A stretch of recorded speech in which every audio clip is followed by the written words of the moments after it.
Hello everyone, I am Shalini Singh and welcome to my channel. यहाँ पे हम पढ़ रहे हैं क्लास 11th की होम साइंस का 5th चैप्टर जिसका नाम है fabrics around us and this video is going to be part 4 from this chapter.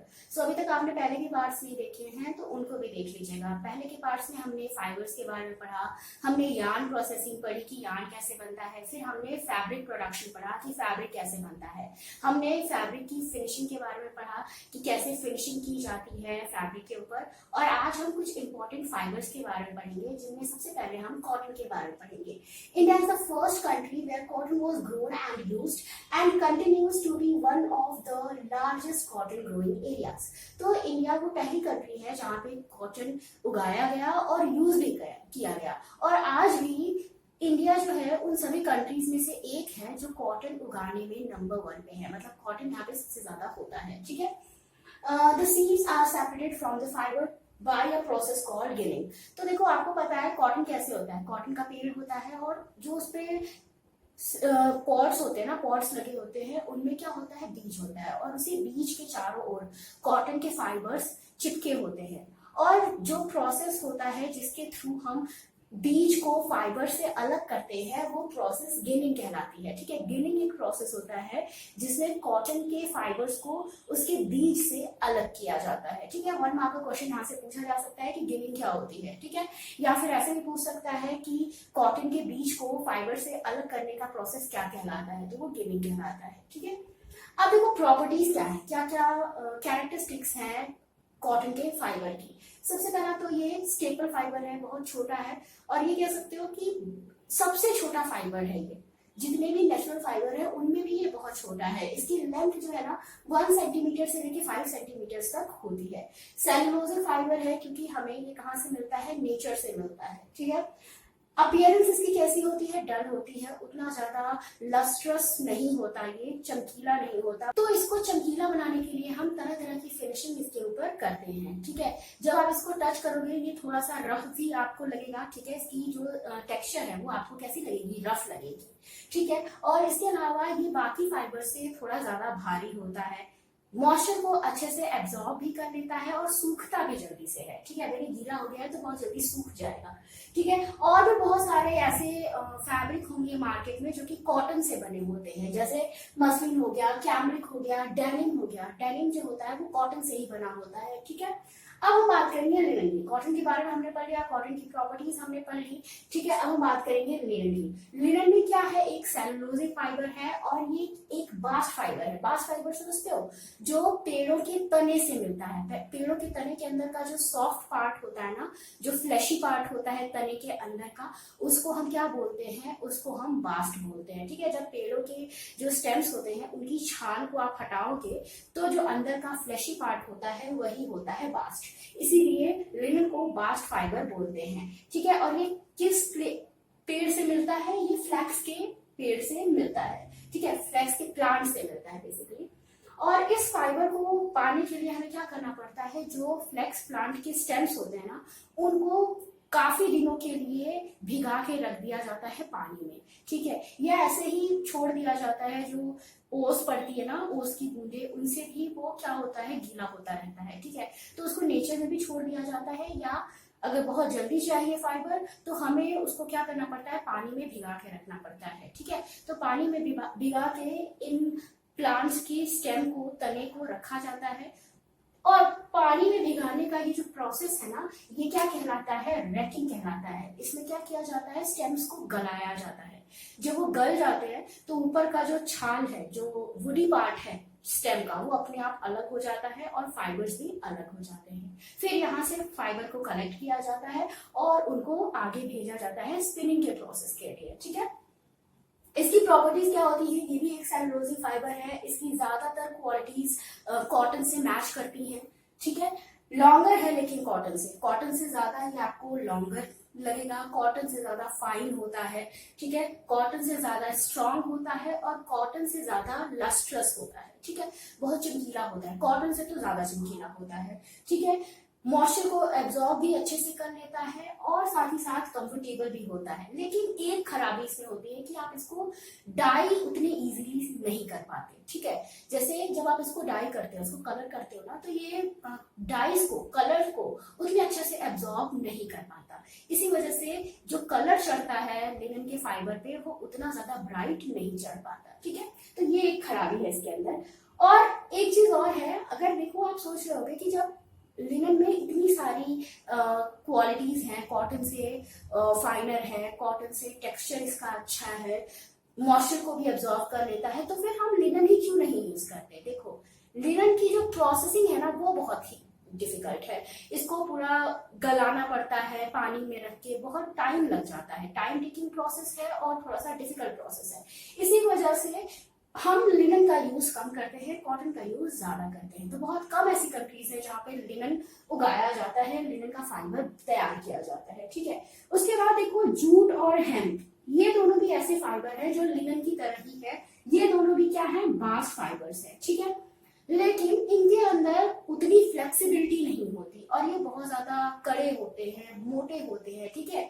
इसी वजह से इनका यूज हम फैब्रिक बनाने में नहीं करते, बैग्स बनाने में करते हैं, रोप्स बनाने में करते हैं, ठीक है। तो जूट और हेम्प भी क्या है, ये भी लिनन की तरह बास्ट फाइबर ही है, लेकिन ये थोड़े से कड़े होते हैं, खुरदुरे होते हैं, ये उतने ज्यादा फ्लेक्सिबल नहीं होते, इसीलिए इनका यूज हम फैब्रिक बनाने में नहीं करते बल्कि बैग्स या रोप्स बनाने में करते हैं। इसके बाद हम बात करेंगे उल की। उल एक हेयर फाइबर है, ये एक प्रोटीन फाइबर है, ठीक है। ये कहाँ से मिलता है, जो भी एनिमल्स होते हैं उनकी बॉडी पे जो हेयर होते हैं उनसे वुल बनाया जाता है। तो जो हेयर होते हैं उनको एनिमल की बॉडी से अलग करने के प्रोसेस को शेयरिंग कहा जाता है, ठीक है। यहाँ से भी क्वेश्चन पूछा जा सकता है कि शेयरिंग क्या होती है, ठीक है। तो जब शेयरिंग का प्रोसेस हो रहा होता है तो कोशिश की जाती है ना कि जितने भी जो बाल है ना वो एक ही बार में निकाल लिए जाए।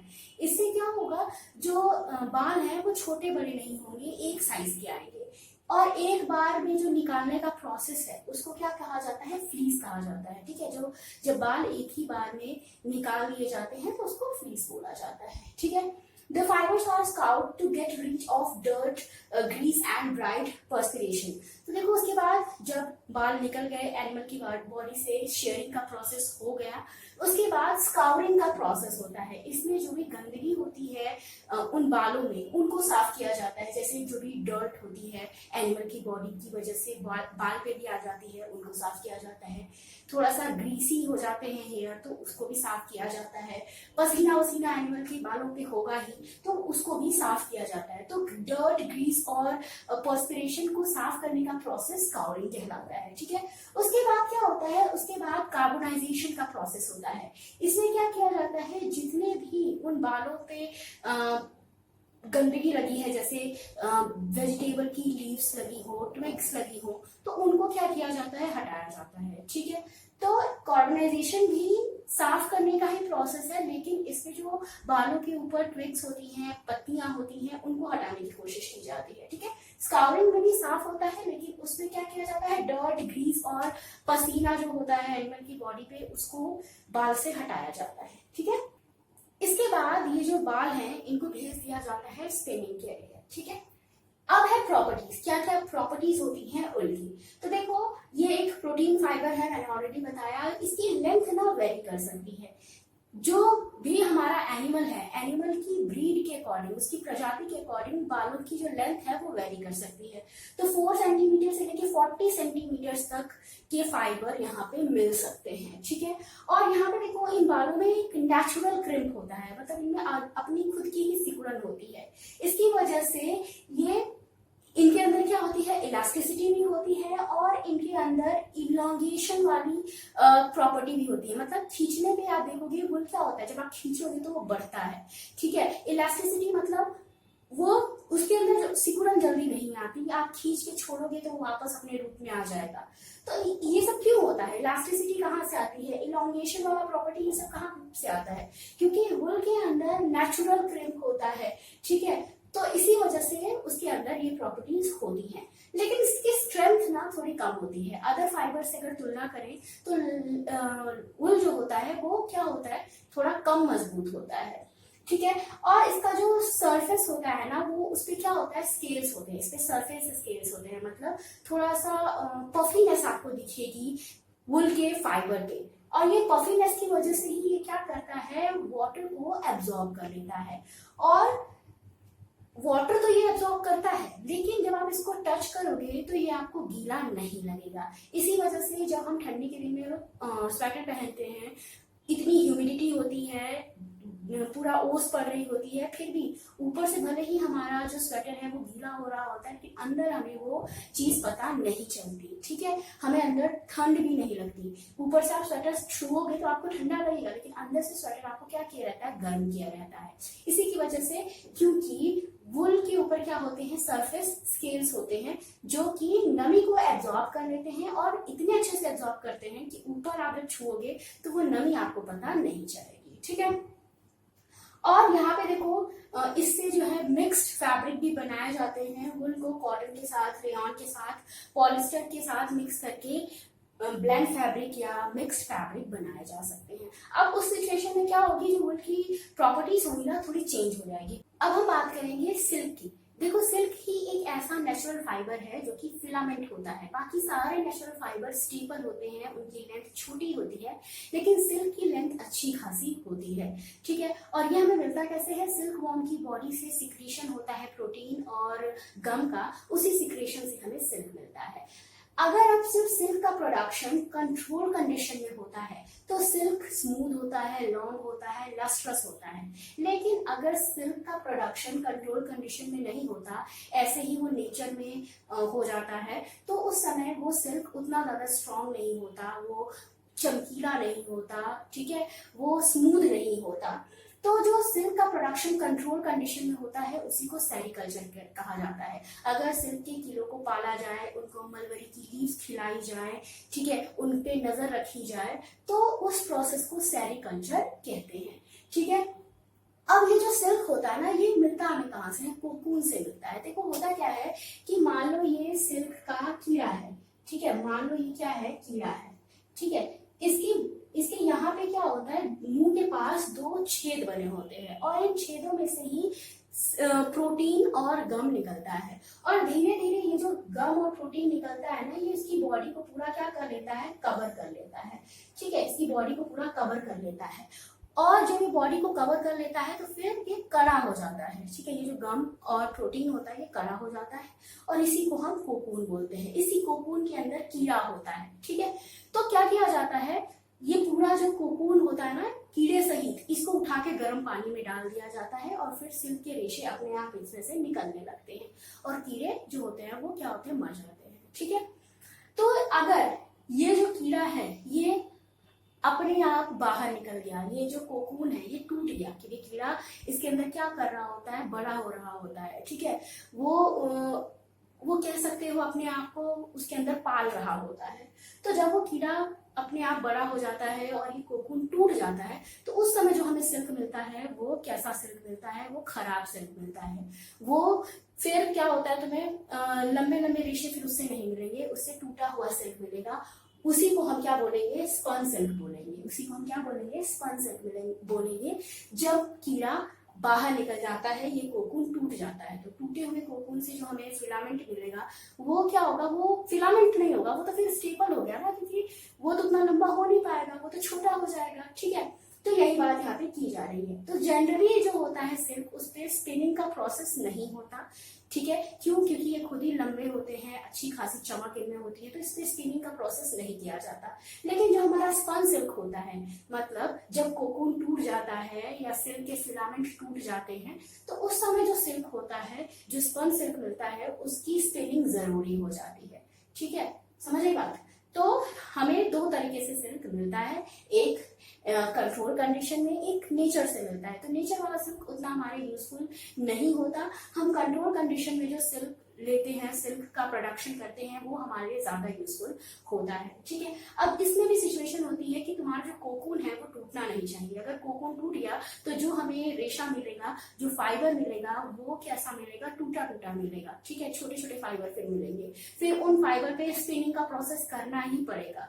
ठीक है, और जब उन फाइबर पे स्पिनिंग का प्रोसेस होगा और फिर जो सिल्क बनेगा वो स्पन सिल्क कहलाएगा। लेकिन अगर कोकून नहीं टूटा है, डायरेक्ट ऐसे ही अच्छे अच्छे फिलामेंट तुमको मिल गए हैं, तो फिर उस पर स्पिनिंग का प्रोसेस करने की जरूरत नहीं पड़ती। ठीक है, अब देखो प्रॉपर्टीज क्या हैं, जो सिल्क है उसकी प्रॉपर्टीज क्या है, उसकी क्वालिटीज या उसकी कैरेक्टरिस्टिक्स क्या क्या है। तो सबसे पहले ये क्या है, ये नेचुरल प्रोटीन फाइबर है। प्रोटीन कौन सा इसमें मिलता है, फाइब्रोइन नाम का प्रोटीन इसमें होता है। किस नाम का, फाइब्रोइन नाम का। और जो गम इसमें होता है वो होता है सैरिसिन। ठीक है, तो ये भी पूछा जा सकता है कि सिल्क के अंदर कौन सा प्रोटीन मिलता है, तो फाइब्रोइन प्रोटीन होता है और सैरिसिन नाम का गम होता है, गोंद होता है। ठीक है, तो जो कलर होता है सिल्क का ना, वो ऑफ व्हाइट होता है या कह सकते हो क्रीम कलर होता है। ठीक है, एकदम से सुंदर सा व्हाइट नहीं होता।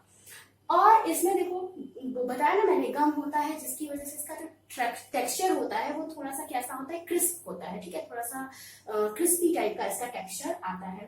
ठीक है, ये भी स्ट्रॉन्गेस्ट फाइबर में से एक है, ऐसा फाइबर जिससे बहुत अच्छा फैब्रिक बनता है। तो यहाँ पे हमने सिल्क के बारे में पढ़ा, समझा कि सिल्क कैसे बनता है। अब बात करेंगे रेयॉन की। देखो रेयॉन क्या है, ये एक मैन्युफैक्चर्ड सेलुलोजिक फाइबर है।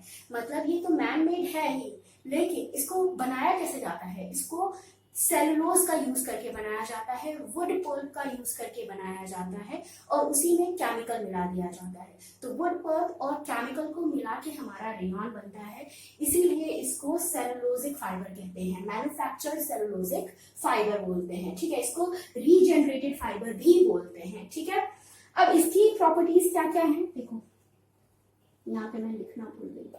इसकी जो प्रॉपर्टीज हैं वो है कि सबसे पहले तो ये इसकी शेप और साइज को आप कंट्रोल कर सकते हो। क्यों, क्योंकि इसको आप बना रहे हो तो हम अपने हिसाब से, जैसा हमें शेप साइज चाहिए होता है उस हिसाब से हम इसको बना लेते हैं। और इसका डायमीटर भी एक जैसा होता है। अब देखो जो नेचर से हमें फाइबर मिल रहे हैं उनका डायमीटर एक जैसा नहीं होता। क्यों, क्योंकि वो अलग अलग कंडीशन में मिल रहे हैं, अलग अलग जानवरों से मिल रहे हैं, अलग अलग तरीके के ब्रीड से मिल रहे हैं। ठीक है, लेकिन यहाँ पे हम जो रेयॉन है, जो मैन मेड फाइबर है, इनको खुद बना रहे हैं, तो अपने हिसाब से इनकी डायमीटर को हम सेट कर सकते हैं। ठीक है, ये साफ सुथरे होते हैं, इनमें ज्यादा गंदगी नहीं होती, लस्ट्रस होते हैं, चमकीले होते हैं। ठीक है, और being a cellulosic fibre has most properties like cotton. तो रेयॉन जो है तुम्हारा सेलुलोजिक फाइबर है, इसीलिए इसकी कुछ क्वालिटीज कॉटन से भी मिलती है और कुछ क्वालिटीज सिल्क से भी मिलती है। इसको आर्टिफिशियल सिल्क भी बोला जाता है। क्यों, क्योंकि इसमें कुछ ऐसे केमिकल्स मिलाए जाते हैं जो वो क्वालिटीज देते हैं जो सिल्क के अंदर होती हैं। ठीक है, भले ही इसकी देखो प्रॉपर्टीज कॉटन से मिलती है, लेकिन कॉटन की तरह इसकी ना स्ट्रेंथ होती है ना ही इसकी ड्यूरेबिलिटी होती है, मतलब उतना ये टिकाऊ नहीं होता। ठीक है, और इसकी अपीयरेंस मैंने बताया ना सिल्क की तरह दिखता है। ठीक है, क्योंकि इसके अंदर केमिकल कुछ ऐसे मिलाए जाते हैं जो सिल्क से थोड़े से मैच इसको करा देते हैं। ठीक, अब हम पढ़ेंगे नायलॉन के बारे में। देखो नायलॉन जो है ना वो फर्स्ट ट्रू सिंथेटिक फाइबर है। रेयॉन भी सिंथेटिक फाइबर था, लेकिन हम उसको ट्रू सिंथेटिक फाइबर नहीं बोल सकते क्योंकि हमने उसमें सेलुलोज का यूज किया था। लेकिन यहाँ पे नायलॉन में हम सेलुलोज का यूज नहीं करते, इसको हम केमिकल का यूज करके ही बनाते हैं। ठीक है, पहली बार इससे क्या बना था, पहली बार इससे हमने टूथ ब्रश के ब्रिसल्स बनाए थे। ठीक है, टूथ ब्रश का ब्रिसल बनाने के लिए सबसे पहले इसका यूज हुआ था। उसके बाद 1940 में इससे सॉक्स और स्टॉकिंग्स बनी। उसके बाद धीरे धीरे इससे डिफरेंट टाइप के फैब्रिक बनने लगे। अब हम बात करते हैं नायलॉन की प्रॉपर्टीज की, क्या क्या कैरेक्टरिस्टिक्स होती हैं इसके अंदर।